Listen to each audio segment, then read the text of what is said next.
ایک دن کا ذکر ہے کہ ایک خوبصورت جھیل کے کنارے پانی اور ایک پرندہ آپس میں باتوں میں مصروف تھے۔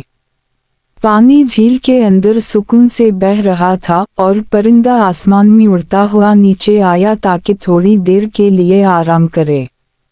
پرندہ: پانی، تمہیں پتا ہے میں بہت خوش ہوں کہ آسمان میں اڑتا ہوں۔ وہاں کی آزادی کا کوئی جواب نہیں۔ نیچے زمین پر زندگی بہت محدود لگتی ہے۔ پانی نے سکون سے بہتے ہوئے جواب دیا، آسمان کی باتیں تو تم بہتر جانتے ہو، لیکن کیا تم نے کبھی سوچا ہے کہ زمین کے قریب رہ کر بھی زندگی کتنی اہم اور خوبصورت ہو سکتی ہے؟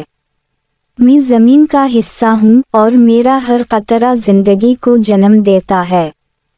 پرندہ تھوڑی دیر خاموش رہا، پھر بولا، یہ تو ٹھیک ہے، لیکن تم تو بس ایک جگہ پر رکے رہتے ہو۔ میں جب چاہوں آسمان میں اڑ سکتا ہوں، دنیا کے کسی بھی کونے میں جا سکتا ہوں۔ تمہیں کبھی بوریت محسوس نہیں ہوتی؟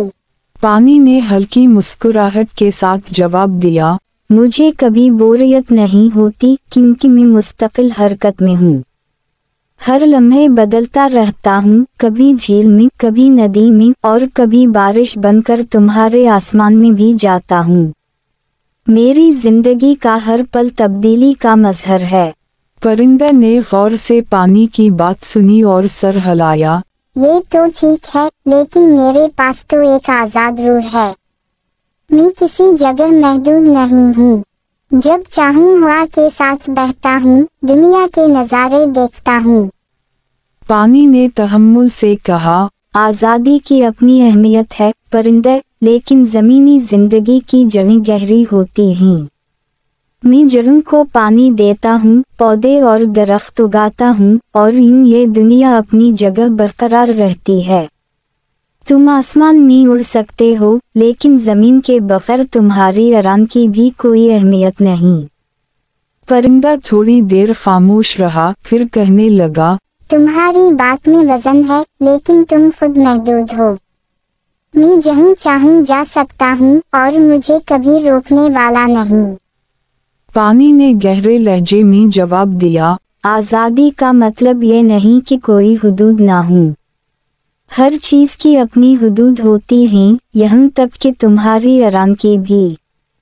اگر تمہیں کہیں پانی نہ ملے تو تم زندہ کیسے رہو گے؟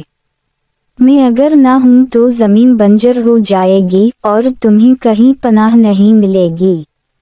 پرندہ، جو پہلے خود کو بہت آزاد محسوس کر رہا تھا، تھوڑا سوچ میں پڑ گیا۔ اس نے پانی کی بات کو دل سے تسلیم کیا، لیکن اس کے دل میں اب بھی ایک سوال تھا۔ پرندہ: لیکن کیا یہ ضروری ہے کہ ہم اپنی اہمیت کو کسی حد میں بند کریں؟ کیا ہم دونوں آزاد نہیں ہو سکتے؟ تم بھی جھیل سے نکل کر دنیا میں بس سکتے ہو، اور میں بھی اپنی آرام کو زمین سے جوڑ سکتا ہوں۔ پانی نے ہنستے ہوئے کہا، تمہاری یہ بات درست ہے پرندے۔ ہم دونوں اپنی جگہوں پر اہم ہیں اور ایک دوسرے کے بغیر ادھورے ہیں۔ تم آسمان کے بادشاہ ہو اور میں زمین کا رازدار۔ ہم دونوں کی اپنی اپنی دنیا ہے، لیکن ہم ایک دوسرے پر منحصر ہیں۔ پرندہ ہلکی سی مسکراہٹ کے ساتھ بولا، شاید تم صحیح کہہ رہے ہو۔ ہم دونوں اپنی جگہ آزاد ہیں، لیکن ایک دوسرے کے بغیر نامکمل ہیں۔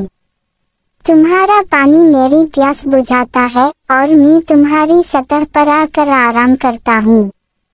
پانی نے جواب دیا، اور جب تم دور دور تک پرواز کرتے ہو تو میں تمہاری واپسی کا انتظار کرتا ہوں۔ ہم دونوں کے بیچ ایک اندیکھا تعلق ہے جو ہمیں ہمیشہ ایک دوسرے کے قریب لاتا ہے۔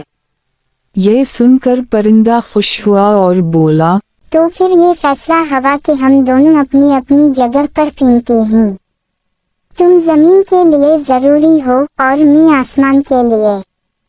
ہماری بحث کا کوئی جیتنے والا نہیں، بلکہ ہم دونوں ہی جیت گئے ہیں۔ پانی نے سکون سے کہا، اصل جیت یہی ہے کہ ہم نے ایک دوسرے کی اہمیت کو سمجھا۔